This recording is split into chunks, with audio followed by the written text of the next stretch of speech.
doja t'i thoja të gjithëve në fakt që një seancë e jogës së fytyrës së pari fillon nga çlirimi i tensionit të fytyrës, sepse ne mbartim shumë stres dhe tension në fytyrë. Dhe po të vini re, sa herë kemi në shef që na bërtet, apo kemi një situatë shumë të këndshme, gjëja e parë që bëjmë është që shtrëngojmë nofullat.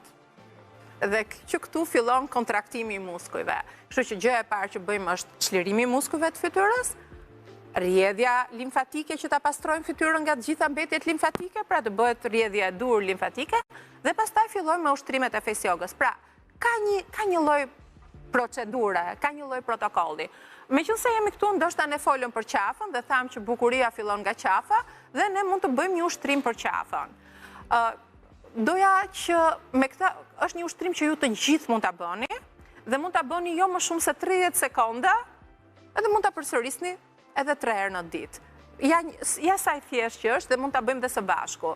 I vendosim duart tek pjesa ku fillon rrënja e qafës, ngrem kokën lart, pa shumë të rreqje, pra mos e tensionojmë shumë qafën, thjesht ndjejmë të gjithë muskulatorën e qafës të ngritur, dhe në këtë moment ngrem buzët në drejtim të qiellit në këtë mënyrë. Shikoj se si çfarë pozicioni mori qafa ime, dhe rrim në këtë pozicion 10 sekonda.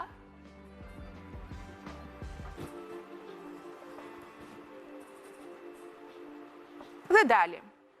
Ky është një ushtrim. Përsërisim disa herë këtë. Këtë ushtrim do ta përsërisim 3 herë nga 10 sekonda. Dhe nëse kaq gjë të thjeshtë shkon jo më shumë se 30 sekonda, ne e përsërisim në mëngjes, në drekë, në darkë, ose sa herë shkojmë lajm duart, vëreni re se si qafa juaj do ndryshojë.